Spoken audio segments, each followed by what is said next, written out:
네, 오늘도 수요 제자 훈련 다니엘서 연구에 참여하신 여러분들을 진심으로 환영합니다. 잠시 기도하고 시작하도록 하겠습니다.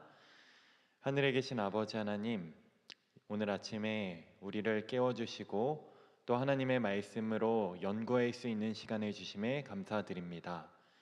우리의 마음을 하나님께로 온전히 고정시키고 하늘에 주시는 지혜를 통하여서 하나님의 말씀을 익히 잘 깨달아 알 수 있도록 도와주시고, 그러하여금 이 마지막 시대를 살아가는 우리에게 희망과 소망을 발견할 수 있도록 하나님 함께하여 주시옵소서.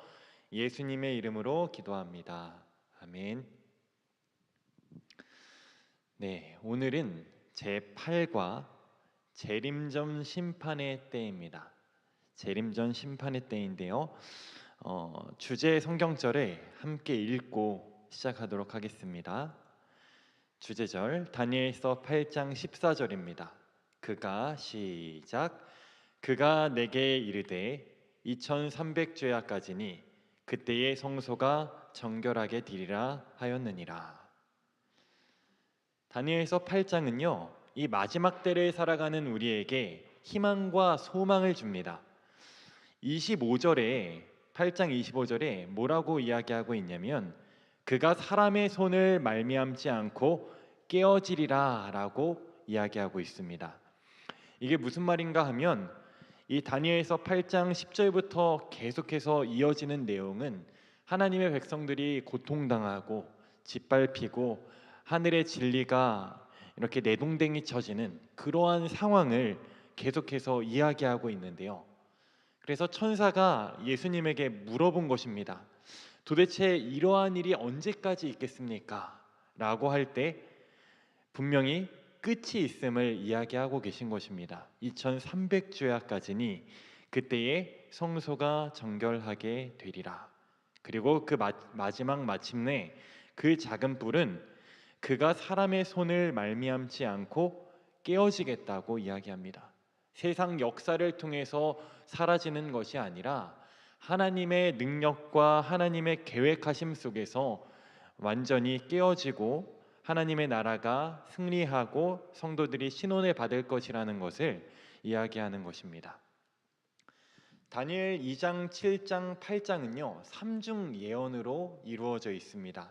2장에는 이 열국 다음에 이 돌나라가 등장을 합니다. 즉 2장에서는 이 하나님의 나라에 초점을 맞추고 있다는 것입니다. 그런데 다니엘서 7장에서는요 하나님의 나라보다는 이 적의 세력, 즉 작은 뿔이 어떠한 일을 하는지 적의 특징에 대해서 조금 더 깊이 설명을 하고 있습니다.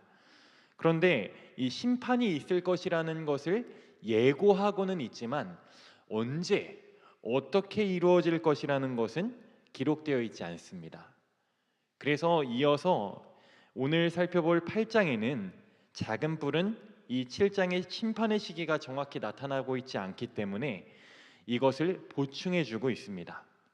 그래서 우리는 심판의 성격과 의미를 바르게 깨달을 수 있는 것입니다.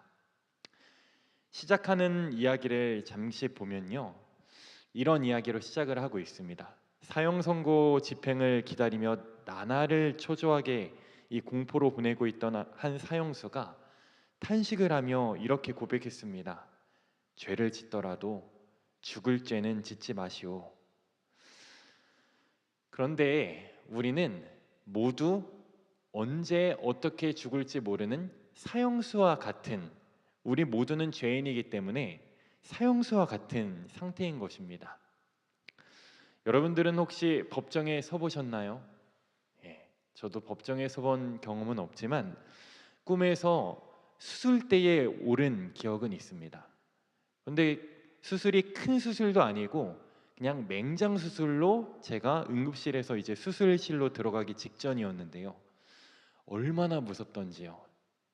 제가 병원에 있었을 때 왜 수술실에서 이 종파와 상관없이 이 수술 기도를 받으셨는지를 꿈을 통해서 조금이나마 느껴볼 수 있었습니다. 그런데요, 죄를 가지고 이 심판 때 재판을 받는다는 것은 굉장한 공포와 두려움이 있을 것입니다. 그런데 성경은 우리 모두가 죽어서도 심판을 받고 살아서도 심판을 받을 것이라는 것을 분명하게 이야기하고 있어요. 그리고 오늘 공부할 다니엘 8장에도 모든 사람의 영원한 운명이 이 심판을 통해서 결정될 것이라는 것을 이야기하고 있습니다. 그런데 우리는 이 다니엘 8장을 통해서 희망과 소망을 발견할 수 있다고 했잖아요.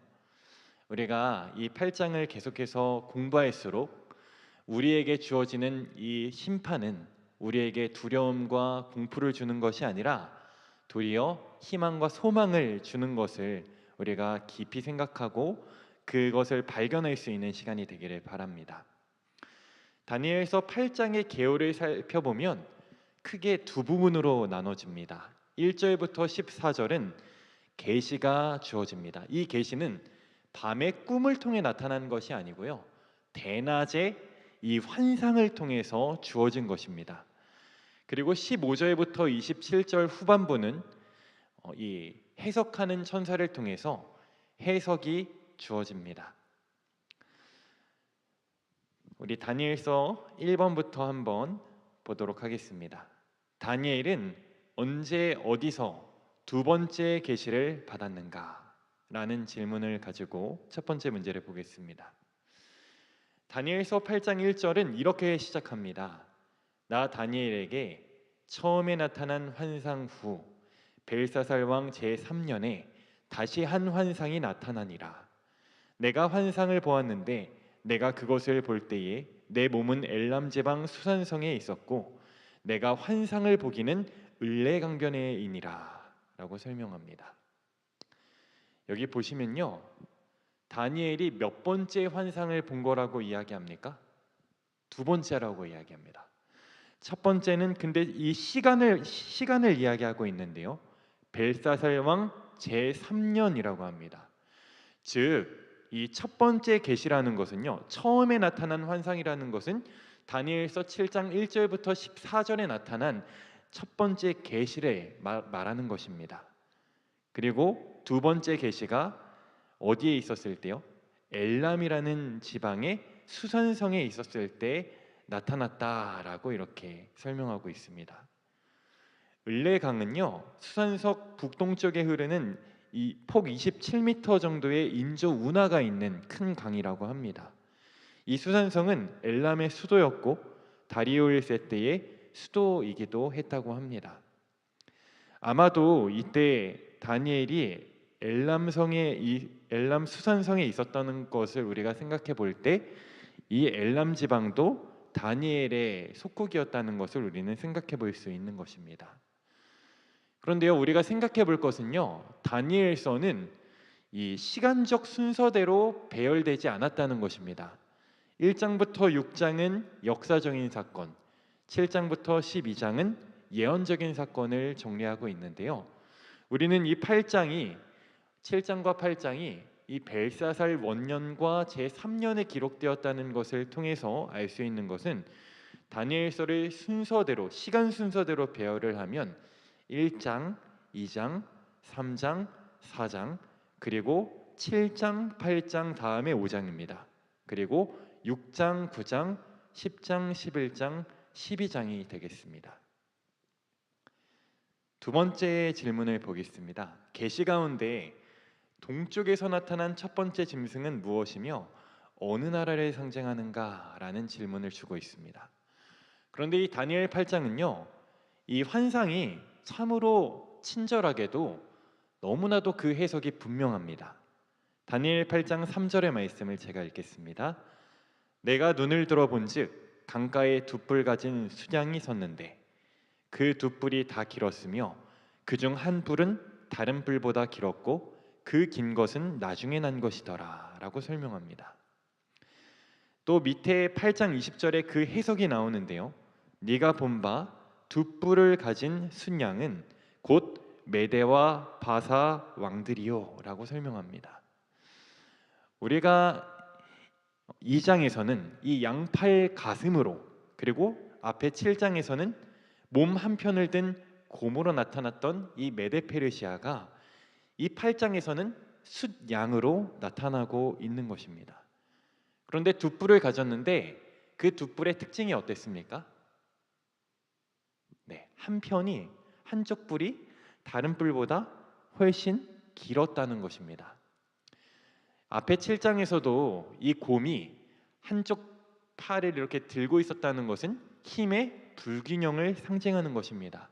즉 메데와 페르시아 가운데 두 나라의 힘이 균형이 맞지 않아서 결국에는 메디아가 이 페르시아의 속국이 같이 하나가 된다는 것을 이야기하고 있는 것입니다.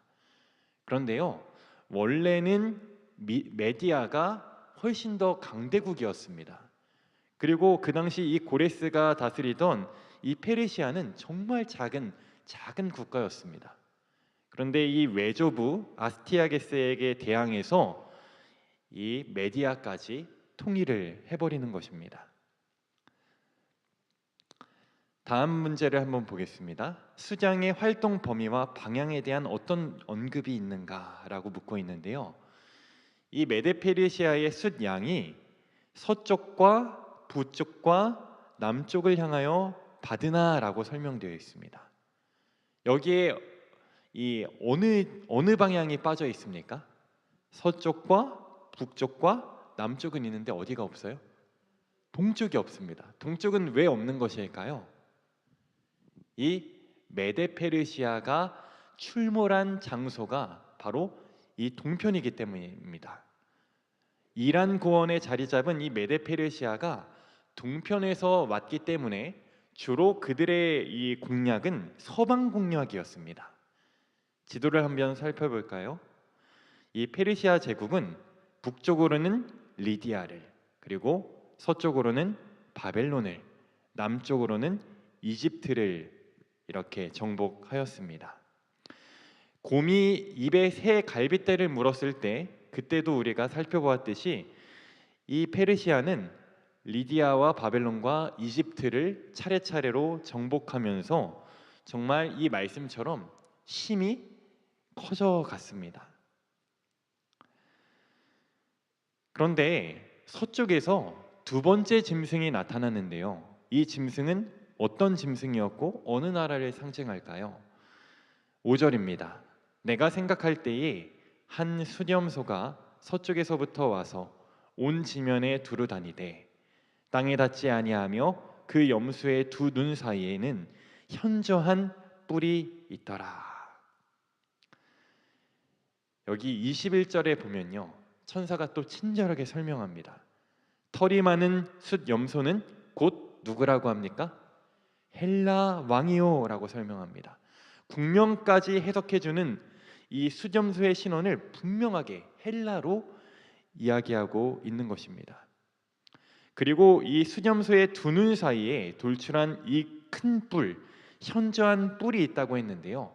이것은 누구를 상징하는가 하면 헬라 제국의 첫 번째 왕인 알렉산더 대왕을 가리키는 것입니다. 이 알렉산더 대왕이 이 헬라가 특별히 이 8장에서는 숫염소라고 표현이 되었고 그 특징이 무엇입니까? 온 지면을 두루 다니는데 발이 어디에 닿지 않아요? 땅에 닿지 않는다 했어요. 아주 기민한 발놀림을 보여주고 있는 것입니다. 7장에서는 이 그리스가 무엇으로 표상되었나요?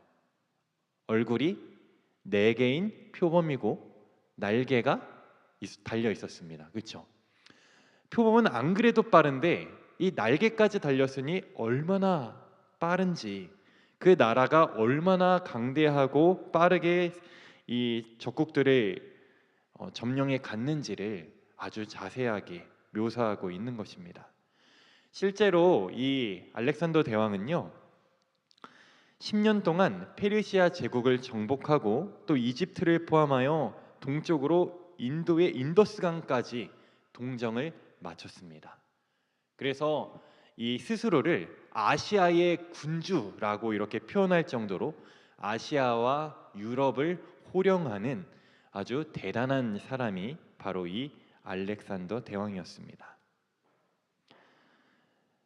그런데 이 동편에 나타난 숫양과 서편에서 나타난 숫염소의 역사적인 대결이 어떻게 예언되었는가라고 또 질문을 주고 있습니다. 다 읽지는 않겠습니다. 가운데 부분부터 보면요, 그 순양을 쳐서 그 두 뿔을 꺾으나 순양에게는 그것을 대적할 힘이 없으므로 그것이 순양을 땅에 엎드려뜨리고 짓밟았으나 순양을 그 손에서 벗어나게 할 자가 없었더라라고 설명합니다. 메데 페르시아가 이 헬라 그리스로부터 벗어날 수가 없었다는 것입니다. 싸움이 되지 않았다는 것입니다. 세계사에서도 이 헬라로 인해서 메데 페르시아가 무너지게 되는 큰 세 번의 전투가 있는데요. 첫 번째는 BC 334년 봄에 이 그라니코스 강에서 전투를 하게 되었는데요. 무려 2,000명의 포로를 얻게 되고요. 마케도니아 쪽 전사자는 115명에 불과했다고 합니다. 그리고 두 번째 전투는 1년 뒤인 BC 333년의 이수스 대전인데요. 페르시아의 이 다리우스 3세가 대군을 이끌고 두 번째 접전을 벌입니다. 그런데 그 전세가 기울자 다리우스가 도망을 가게 되버리죠. 그러고 2년 뒤에 BC 331년에 아르벨라 전투에서, 이 전투는 가우가멜라 전투라고도 불리는데요, 그리스가 47,000명의 병력으로 이 페르시아 100만 대군을 맞서게 되는 것입니다. 그런데 어떻게 될까요? 47,000대 100만 명의 싸움이 페르시아가 대패해버리고 맙니다. 그래서 이때 다리우스 3세가 계속 도망가고 쫓기다가 결국에는 그의 테수베수스에 의해서 살해되고 맙니다. 그래서 이 성경의 역사적인 예언이 실제적으로 성취된 것입니다. 6번에 있는 질문을 보도록 하겠습니다. 순양을 쓰러뜨린 후 한참 강성해 가던 순염소 헬라에게 어떤 일이 일어났는가라고 묻고 있습니다. 다니엘 8장 8절은요, 숫염소가 스스로 심히 강대하여 가더니 라고 이야기합니다. 즉 외세로 인해서 막 세력이 약해진 것이 아니고요, 스스로 심히 점점 더 힘을 키우고 있었다는 것입니다. 강성할 때에 그 큰 뿔이 꺾였다라고 설명합니다. 이 큰 뿔은 누구를 상징한다 했습니까? 알렉산더 대왕을 상징한다 했어요. 맞아요. 정말 실제로 역사적으로도 국력이 최고조에 달았던 정점에 이르던 이 BC 323년에 이 너무나도 술을 좋아하고 또 습지열과 댕기열로 인해서 알렉산더 대왕이 후사를 남기지 못한 채 33세의 나이로 요절하게 됩니다. 그래서 여기서 참 유명한 이야기가 있죠. 다음 후계자를 정해 주십시오. 누가 이 다음 왕으로 이 나라를 이끌면 좋겠습니까? 라고 묻자 알렉산더는 가장 강한 자가 다스려라 라는 말을 남기고 죽었다고 합니다. 이 말로 인해서 무려 22년간 내전이 발생하는데요. 22년의 내전을 끝으로 301년 입수스 전쟁을 계기로 이 알렉산더 대왕을 호위하던 4명의 장수가 각각 땅을 차지하게 되는데요. 첫 번째 동쪽은 셀류코스 왕조입니다. 이 시리아 왕국을 이루는 아주 큰 제국을 이루었고요. 서쪽으로는 카산드로스가 이 안티고누스 왕조가 되어서 다스렸던 마케도니아 왕국, 그리고 그리스 일부를 다스리게 됩니다. 그리고 남쪽으로는 프톨레마이오스가 이집트 왕국을 세우고요. 그리고 북쪽의 리시마코스는 트락의 왕국을 세우게 됩니다. 이로써 성경에서 말하는 것처럼 심히 강성하여 지더니 갑자기 그 현저한 뿔이 뽑히고 사방에서 뭐 했다 그랬습니까? 사방에서 현저한 뿔 넷이 하늘 사방을 향하여 났더라고 설명하는 것이 완전히 이루어진 것입니다. 7번 문제를 보도록 하겠습니다. 숫 염소의 큰 뿔과 네 뿔이 이후 생겨난 작은 뿔은 무엇을 상징하고 있으며 남쪽과 동쪽과 영화로운 땅을 향하여 심히 커진다는 말의 의미는 무엇인가? 라고 질문하고 있습니다. 다니엘 8장 9절은요. 그중 한 뿔에서 또 작은 뿔 하나가 나서 남쪽과 동쪽과 또 영화로운 땅을 향하여 심히 커지더니 라고 이야기하고 있습니다. 이 한글로 번역된 성경을 보면요, 마치 이 네 장수의 나라 가운데서 하나에서 이 작은 뿔이 나온 것처럼 보여지는데요, 실제로 원어의 해석을 보면요, 이 작은 그 한 뿔, 이 뿔 중에 네 개의 뿔 중에서 나온 것이 아니라 아까 사방에서 현저한 네 뿔이 사방으로 났다 그랬잖아요. 방향을 이야기하는 것입니다. 즉 어떤 한 나라가 아니라 어떠한 방향에서 이 작은 뿔이 등장하게 되는지를 성경은 이야기하고 있는 것이에요. 다니엘 8장에 나타나는 이 작은 뿔의 세력은요, 로마 제국을 나타냄과 동시에 이 로마 교황을 나타냅니다. 즉 정치적인 세력과 종교적인 세력이 같이 등장한다는 것입니다. 다니엘서 7장에서는 이 무서운 괴물의 모습이 로마 제국을 상징했다면, 그리고 뿔이 교황을 상징했다면, 여기 8장에서는 이 작은 뿔 하나가 두 가지를 다 의미하고 있는 것입니다. 그래서 9절부터 10절의 이야기는 작은 뿔 로마 제국의 이 수평적인 공격을 이야기하고 있고, 11절부터 12절은 로마 교황권이 그 방향을 수직으로 이동해서 하나님의 나라와 이 하나님에 대항하는 그 모습을 묘사하고 있습니다. 작은 뿔 하나가 나서, 즉 로마 제국이 나서 남쪽과 동쪽과 또 영화로운 땅을 향하여 심히 커졌다라고 했습니다. 남쪽과 동쪽은 어디를 말하는 걸까요? 먼저 다니엘서 8장 23절의 말씀을 보면 이 네 나라 마지막 때에 반역자들이 가득할 즈음에 한 왕이 일어나리니라고 설명하고 있어요. 즉 이 네 나라가 다 멸망한 후에 이 로마 제국이 등장할 것을 이야기하고 있는 것인데요, 역사적으로 보면 이 헬라의 네 나라는요, 멸망한 순서가 있습니다. 첫 번째로 카산드로스가 멸망을 하고요, 그 다음에 리시마쿠스가 멸망을 합니다. 셀류쿠스와 이 프톨레오마이오스의 나라는 꽤 오랫동안 번영했습니다. 셀류쿠스는 거대한 시리아 제국을 이렇게 이루어서 지금 땅도 제일 크지 않습니까? 땅도 제일 큰데요, 결국에는 BC 64년에 로마 장군인 이 폼페이우스에 의해서 로마의 속주가 되고 맙니다. 그리고 네 번째로 이 프톨레오마이오스 이집트도 마지막 이 클레오파트라를 마지막으로 BC 30년에 로마에 의해서 함락이 돼버리죠. 즉 이렇게 하여서 알렉산더로부터 시작된 이 그리스의 네 나라는 최종적으로 BC 30년 이 로마에 의해서 정복되면서 그 막을 내리게 된 것입니다. 그러므로 이 네 나라 마지막 때에 일어난 작은 뿔은 시기적으로 볼 때도 어디예요? 우리가 로마인 것을 알 수 있습니다. 다니엘서 2장과 7장에서 헬라의 뒤를 이은 나라가 다 무엇이었습니까? 로마였습니다. 그렇기 때문에 이 작은 뿔이 우리가 성경의 한글 성경을 봤을 때 이 헬라의 네 나라의 뿔에서 한 뿔에서 나오는 것처럼 보인다 할지라도 그 나라는 로마인 것은 우리는 알 수 있는 것입니다.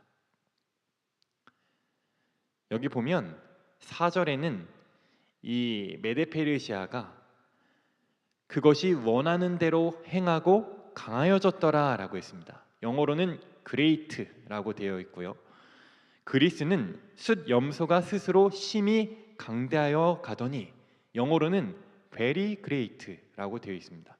그러니까 강도가 점점 더 세지고 있는 것을 확인할 수 있는 것입니다. 그리고 9절의 작은 뿔은 또 영화로운 땅을 향하여 심히 커지더니라고 했습니다. 이거는 가장 강력한 표현을 하고 있는 것이죠. 실제로 작은 뿔은요, 삼중 예언으로 되어 있다 그랬잖아요. 다니엘서 2장과 7장과 8장 각기 다른 모습으로 등장하고 있지만 2장에서는 이 로마가 가장 강력한 금속인 철로 묘사가 되고 있습니다. 그리고 7장에서는 가장 사나운 짐승으로 이 작은 뿔과 열 뿔에 대해서 이야기하고 있고요. 그리고 8장에서도 작은 뿔을 가장 강대한 세력으로 이야기하고 있습니다. 즉 우리가 7장에서도 본 것처럼 작은 뿔이 하는 일은 무엇이었습니까? 하나님의 백성들을 한 때와 두 때와 반때 동안 괴롭게 하고 하나님의 때와 법을 변개코자 하는 일을 한다고 했습니다. 다니엘서 8장에서도요, 그와 같은 맥락으로 하나님의 하늘 주제를 대적하고 또 하나님의 진리를 땅에 짓밟는 일이 벌어지게 된다는 것입니다.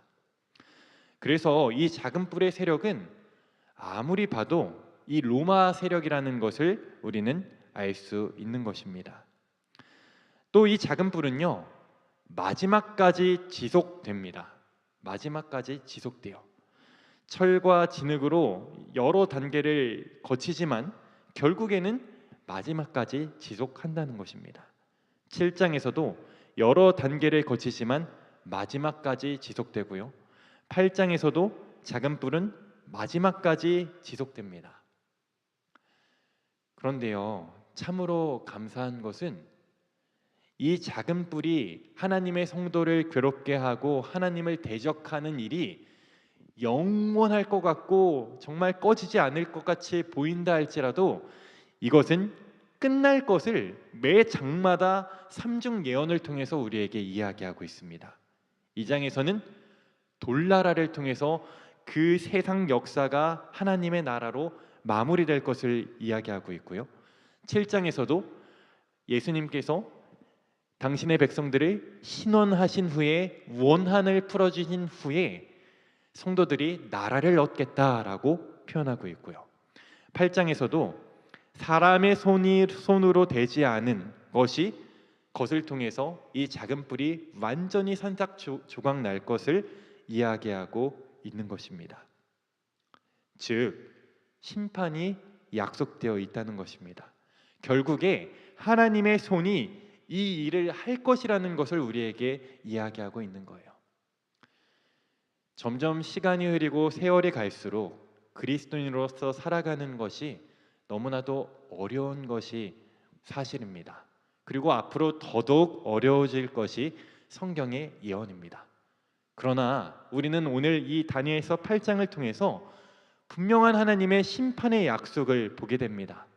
이 심판을 우리들을 벌 주시기 위한 심판이 아니고 하나님의 성도들을 신원하고 그 원한을 풀어주기 위한 정말 좋은 심판이라는 것을 우리에게 알려주시는 것이죠. 자, 그러면 이 다니엘 8장의 작은 뿔, 로마 제국이 하는 일이 무엇인지를 성경은 이야기하고 있습니다. 다니엘서 8장 10절입니다.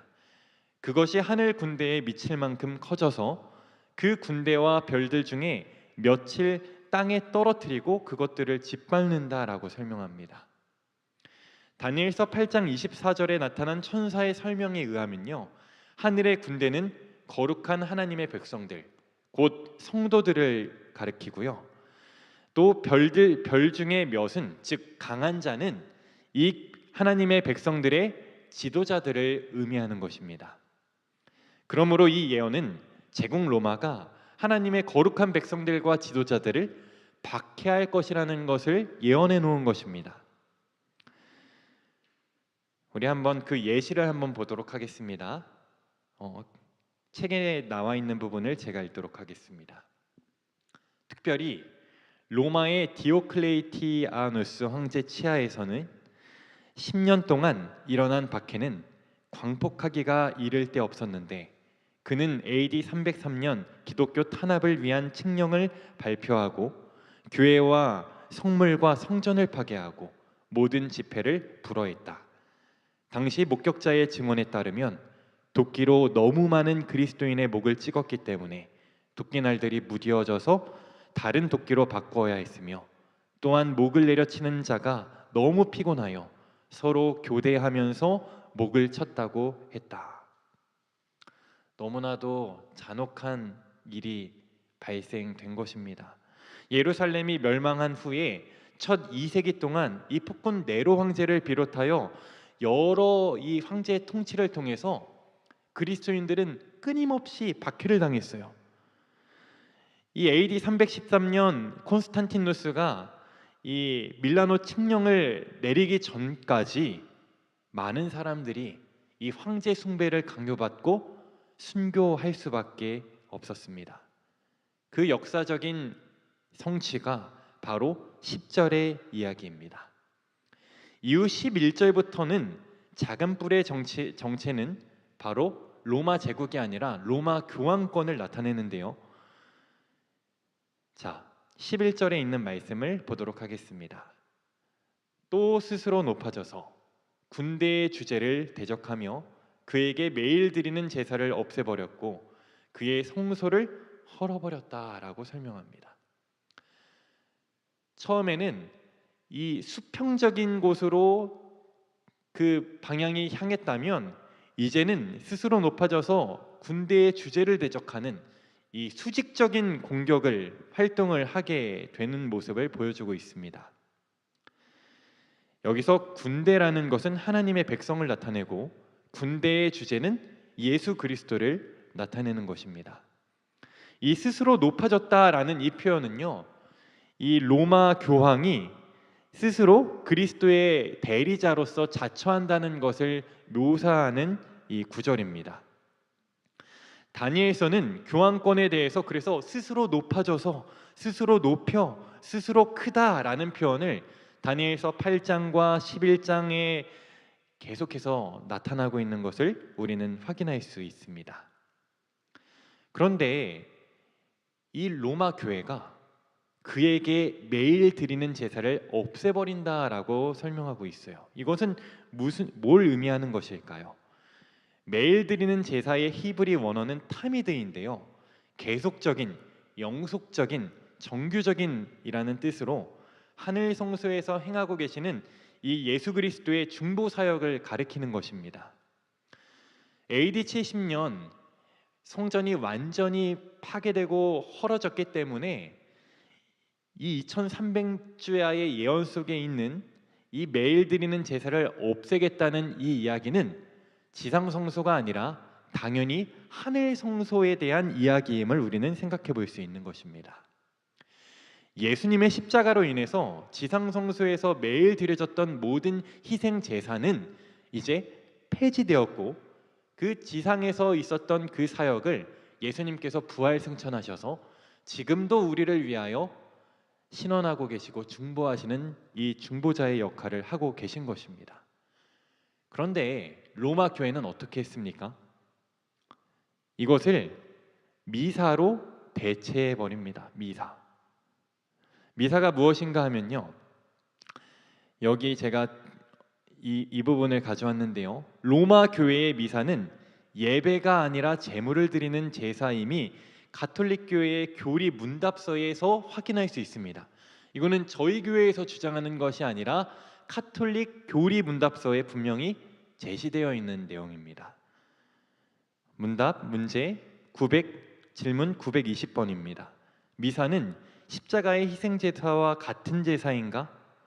답: 미사는 십자가의 희생제사와 같은 제사이다. 어떻게 미사가 십자가의 희생제사와 같은가? 그 까닭은 제물과 제사장이 같은 분, 즉 우리 복되신 주 그리스도이시기 때문이며, 미사에서 희생제물이 바쳐지는 목적과 십자가의 희생제물이 바쳐진 목적이 같기 때문이다. 무슨 말입니까? 예수님께서 십자가에서 온전한 제물로 우리를 위해 속죄하셨는데, 가톨릭은 미사를 통해서 예수님께서 드리는 이 제물의 제사를 계속해서 드리고 있다는 거예요. 그리고 예수님께서 하늘에서 행하시고 있는 이 하늘 지성소 봉사 사역을 누가 대신하고 있는 거예요? 가톨릭이 대신하고 있다는 것입니다. 또 이렇게 이야기합니다. 그리스도의 영원한 제사장 직분이 베드로의 권자 계승으로 대치되었다. 그래서 사제들은요, 예수님과 하나이며 동일하다라고 설명합니다. 그래서 이 성만찬 예식을 집행할 때도요, 이것은 그리스도의 몸이라고 말하지 않고 이것은 나의 몸이라고 이야기한다고 해요. 어떻게 자기 자신을 예수 그리스도와 동일하다고 말할 수 있을까요? 세 번째로, 그리스도의 죄 없는 제사장 직분은 교황의 무류설로 대치되었다라고 이야기합니다. 로마 교회는 오류가 없다는 주장을 정립시키며 1870년 7월 18일에 대담하게 교황은 무오하다, 교황은 완전하다라는 것을 스스로 선포한 것입니다. 그리고 네 번째로, 그리스도의 중보 직분이 로마 교회의 사제 직분에 의해 대치되었다. 이것이 너무나도 정확하지 않습니까? 매일 드리는 이 하늘 성소의 봉사를 드리지 못하게 하고 없애버렸다라는 이 표현은 인간들인 이 사제들이 그것이 마치 자기들이 할 수 있는 것 마냥 그렇게 예수님의 직분을 빼앗았다는 이야기예요. 사제는 그리스도에 의하여 그에게 부여된 권세로서 죄들을 실제로 그리고 참으로 사한다.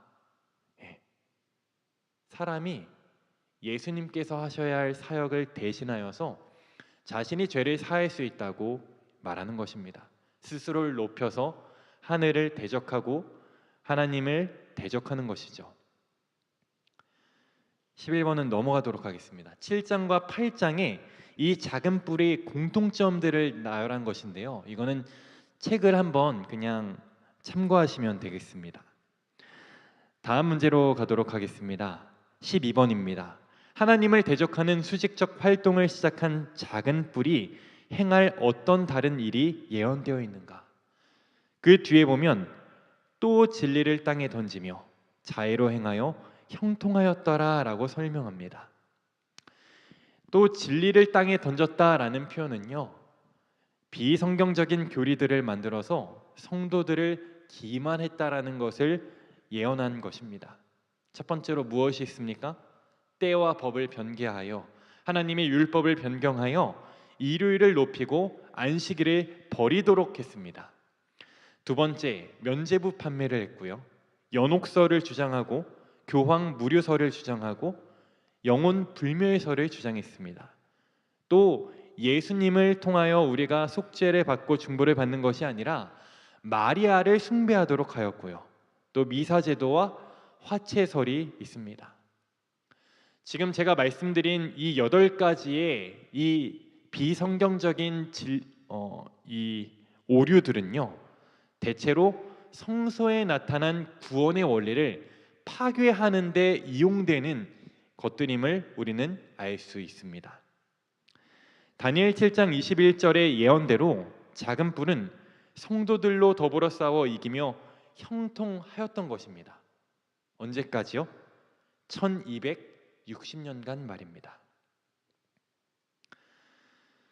이와 같이 하나님의 구원의 계획이 작은 뿔에 의하여 극도로 위협받는 상황에서 어떤 긴박한 질문이 제기되는가? 이 질문은 질문이지만 우리에게 참으로 희망과 용기를 줍니다.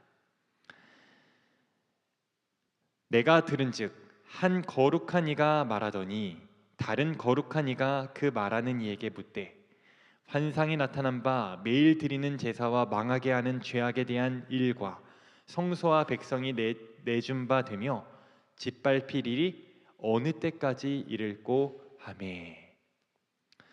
네, 여기 보면 예수님과 이 거룩한 두 존재가 이야기를 하고 있는데, 한 거룩한 이는 예수님을 상징하고 다른 한 거룩한 이는 해석하는 전사 가브리엘을 나타내는 것입니다. 즉 예수님과 가브리엘 천사가 서로 묻고 답하는 형태의 말씀을 우리에게 보여주고 있는 것이죠.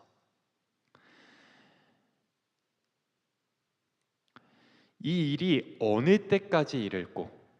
이것은 질문이지만 오히려 작은 뿔의 종말을 알리는 분명한 희망의 메시지입니다. 하나님을 대적하고 성도들을 핍박하는 그 세력이 분명한 끝이 있다는 것을 우리에게 알려주는 거예요. 여전히 우리가 다니엘서 8장을 볼 때 정말 강력한 두 뿔 가진 숫 양이 있고 또 현저한 뿔을 가진 숫 염소가 있는 것처럼 보여서 우리를 힘들게 하고 아프게 한다 할지라도, 그리고 때로는 눈물을 흘리게 한다 할지라도 결국에는 그 세력이 분명히 맞춰질 것을 우리에게 이야기하고 있는 것입니다. 그래서 오늘에 살아가는 우리에게 필요한 것은 무엇일까요? 성도들의 인내입니다. 이것이 바로 하나님의 때를 기다리며 살아갈 수 있는 분명한 근거가 되는 것입니다. 우리가 그냥 그리스도인으로 살아가는 것이 핍박당하고 고통당하고 미련한 것처럼 보이는 것으로 막연하게 살아가는 것이 아니라, 그 세상 역사는 사람에 의해서 좌지우지되는 것이 아니라 하나님의 분명한 시간표 아래서 그것이 허용되고 분명하게 하나님의 뜻대로 흘러가고 있다는 것을 우리에게 말하고 있는 것입니다. 그래서 2300주야에 관한 계시를 봤을 때 다니엘은요, 정말 놀라서 며칠 알았다고 성경은 이야기합니다. 근데 천사는 분명하게 이야기해요. 이미 말한 바 주야에 대한 환상은 확실하다고요. 이 예언은 분명하게 이루어질 것을 이야기하는 것입니다. 그 환상으로 말미암아 놀랐고 그 뜻을 깨닫는 사람도 없었느니라. 이 기간에 대한 예언은 다니엘이 깨닫지 못했습니다. 그 앞에 모든 상황에 대해서는 깨달았어요. 그 기간 동안 하나님의 백성들이 내어준 바 되고 고통당할 것이라는 것을 들었을 때 다니엘은 놀라서 너무 고통에 병이 걸려 쓰러질 수밖에 없었습니다. 2300주의 실제 기간은 우리가 지난 시간에 배운 것처럼 연일 원칙에 따라서 2300년이라는 기간임을 우리는 분명히 알고 있습니다. 그리고 다니엘 7장에서 연구한 재림전 있을 심판과 8장에서 연구한 성소의 정결은 어떻게 서로 연관되어 일치되는가를 우리에게 질문하고 있는데요. 이것을 아주 간단하게 표로 정리해 보았습니다. 2300주야와 성소 정결의 해석은 7장과 8장이 평행하고 있습니다. 평행 구절입니다. 메데페르시아가 곰으로 나타나고 있으면 순양으로 나타나고요. 그리스가 표범으로 나타나면 또 8장에선 순양으로 나타납니다. 이방 로마, 즉 이 제국 로마가 네 번째 짐승으로 나타나면 이방 로마 작은 뿔, 세상적 활동을 하는 모습을 나타내고 있습니다. 교황 로마를 보여주면 또 작은 뿔의 종교적 활동을 통해서 작은 교황 로마의 모습을 8장에서도 동일하게 보여주고 있어요. 그 다음에 나타나는 7장의 사건은 하늘의 심판이 있다는 것입니다. 그리고 8장에서는 그 하늘 심판이 있을 때에 성소가 정결하게 될 것이라는 것을 우리에게 보여주는 것입니다. 즉 성소 정결이라는 것은 이 하늘 심판과 같은 것이라는 것을 우리에게 보여주고 있어요. 즉 심판이라는 것은 마치 동전의 양면과 같이 한쪽에는 심판, 또 한쪽에는 정결하게 되는, 이 정결하게 된다는 것은 우리가 이 대속죄일에 대한 이 제사 제도를, 우리가 이 절기를 알고 있으면 분명하게 깨달을 수 있는데요. 그 부분을 한번 보도록 하겠습니다. 레위기 16장 5절에 보면 이런 말씀이 있습니다. 이스라엘 자손의 회중에게서 속죄 제물로 삼기 위하여 숫 염소 2마리와 번제물로 삼기 위하여 수장 1마리를 가져갈지니라 라고 했습니다. 이것은 대속제일, 즉 하나님의 백성들을 속죄하기 위해 사용된 제물들이 무엇인지를 이야기하고 있는데요. 무엇과 무엇입니까? 숫 염소와 숫 양입니다. 어디에 나타난 상징이었어요?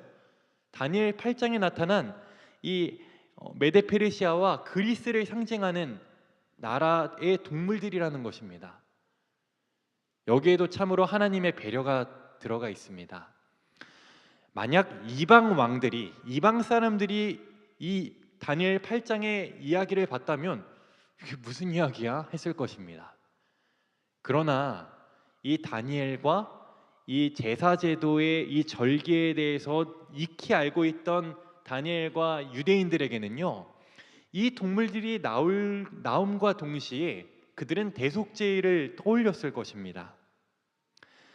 다니엘서 8장 11절에도요, 군대의 주제라는 이 부분이 원어가 사르인데요, 대제사장을 가리키는데 이 에스라 8장에서 사용되었다는 것입니다. 다니엘 10장에 미가엘이 입고 있는 이 세마포 옷도 대제사장이 이 대속죄일에 입는 옷과 동일합니다. 즉 다니엘 8장에 나타나는 사용되는 상징적인 단어들이 모두 이 대속죄일과 연관된 것들이라는 것을 우리는 발견할 수 있다는 것이죠. 이스라엘의 7대 절기와 그 실체를 생각해 봐도요, 아까 제가 다니엘 7장의 이 하늘 심판과 그리고 이 다니엘 8장의 성소 정결은 같은 것이라고 말씀을 드렸는데요, 여기서도 그 개념이 동일하게 나타납니다. 여섯 번째에 위치하고 있는 이 대속죄일은요, 그 의미가 무엇입니까? 심판을 나타낸다는 거예요. 즉 성소가 정결함을 입고 하나님의 백성들이 정결함을 입는 이 대속죄일은 심판과 연관되어 있는 절기라는 것을 우리에게 알려주고 있는 것입니다. 간단하게 설명드리고 마치겠습니다. 시간이 너무 많이 돼가지고요. 8장의 내용이 참으로 많은 것 같습니다. 죄인은 죄를 지으면 이 재물을 가지고 성소로 향했습니다. 그리고 그 재물에다가 안수를 해서 자기의 모든 죄를 전가했어요. 거기서 그치는 것이 아니라 그 죄인이 직접 그 재물의 피를 받아야 했습니다. 그 다음 일은 제사장의 일이었어요. 그 피를 받아가지고 제사장은 성소에다가 휘장에다가 그 피를 뿌렸습니다. 그 일을 통해서 죄인은 죄로부터 완전히 자유함을 누렸던 것입니다. 그런데 문제는 무엇입니까? 죄가 죄인에게서 짐승에게로 가고 제사장에게로 가고 그 다음에 성소에게 갔습니다. 즉 성소는 사람들의 죄로 인해서 더럽혀졌다는 것입니다. 그래서 대속죄일은 특별히 하나님의 백성들의 죄를 제거할 뿐만 아니라 1년에 한 번 이 성소를 정결하게 하는 예식이었습니다. 어떻게 했을까요? 성소는요, 레위기 16장 16절에 지성소를 위하여 속죄했고요, 또 회막을 위하여 속죄했고, 또 레위기 16장 19절을 통해서 알 수 있는 것처럼 제단을 성결하게 하였습니다. 즉 모든 성소가 정결하게 되는 데에는 그 죄가 전가되지 않은 정말 아무 흠이 없는 그 생명의 피가 필요했다라는 것을 우리에게 알려주는 것입니다.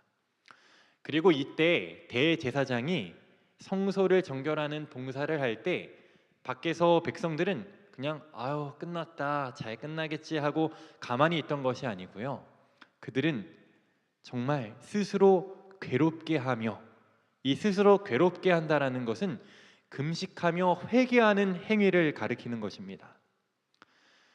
이때에는 모든 이스라엘 백성들은 하던 일을 멈추고 하던 일을 그치고 오로지 회개하는 일에 전념했습니다. 왜냐하면 이 대속죄일은 정결의 날과 동시에 구원의 날과 동시에 심판의 날이었기 때문입니다. 이것이 우리에게 이야기하는 것이 무엇입니까? 이 대속죄일을 살아가고 있는 우리에게 필요한 것은 바로 예수 그리스도가 필요하며, 그 예수 그리스도께 우리가 진정한 마음으로 회개하는 마음으로 나아갈 때에만 이 대속죄일의 날에 우리는 구원을 받을 수 있다는 것입니다. 반대로 스스로 괴롭게 하지 아니하는 자는 그 백성 중에서 끊어지리라고 말했습니다. 그 백성 중에서 끊어진다는 것은 그 공동체에서 튕겨져 나간다는 것이고 2차적으로는 사망을 의미하는 것입니다. 이제 마무리하려고 합니다. 이 다니엘 8장을 정리하면서 우리에게 분명하게 보여주는 것은 이 작은 뿔의 세력이, 사탄의 세력이 우리를 아무리 힘들게 할지라도 그 세력이 분명히 사람의 손으로 되지 않은 하나님의 손으로 인해서 그것이 부서질 것이라고 이야기했고요. 우리가 예수 그리스도의 보혈을 의지하여 하나님의 그 모습, 하나님을 예수 그리스도를 의지함으로 우리는 날마다 깨끗함을 입을 수 있고, 그 결과 이렇게 이야기합니다. 이것을 읽고 마치려고 합니다. 우리 다 같이 읽도록 하겠습니다. 각 시대의 대쟁투 483쪽입니다. 진심으로 시작. 진심으로 죄를 회개하고 믿음으로 그리스도의 피를 그들의 속죄 제물로 주장한 사람들에게는 하늘의 책에 기록된 그들의 이름 아래 용서받았다는 말이 기록된다. 그가 사람의 손으로 말미암지 않고 깨지리라. 분명한 심판이 약속되어 있습니다. 결국 하나님의 손이 이 일을 할 것이라는 것을 우리에게 분명하게 약속하는 것입니다. 다니엘의 이름의 뜻이 무엇입니까? 하나님은 나의 심판자라는 이야기입니다. 다니엘서는 처음부터 끝까지 그 중심은 바로 심판입니다. 하나님께서 우리를 구원하신다는 것입니다. 오늘도 우리를 구원하시기 위하여 저 하늘 지성소에서 우리를 위해 중보하시고 신원하시는 예수님께 더욱더 매달리고 의지하시는 저와 모든 교문익교회 성도님들이 되길 바라며 오늘 다니엘서 8장 공부를 마치도록 하겠습니다. 기도하고 마치겠습니다. 하늘에 계신 아버지 하나님, 우리에게 확실한 예언, 분명한 약속을 허락하심에 감사드립니다. 하나님, 그 어떠한 환경과 눈에 보이는 두려운 그러한 일들이 있다 할지라도 예수 그리스도께서 우리를 위하여 응원하고 계시고 우리를 돕기 위하여 오늘도 가까이 오고 계신다는 사실을 기억하는 우리 모두가 되게 하여 주시옵소서. 예수님의 이름으로 기도드립니다. 아멘.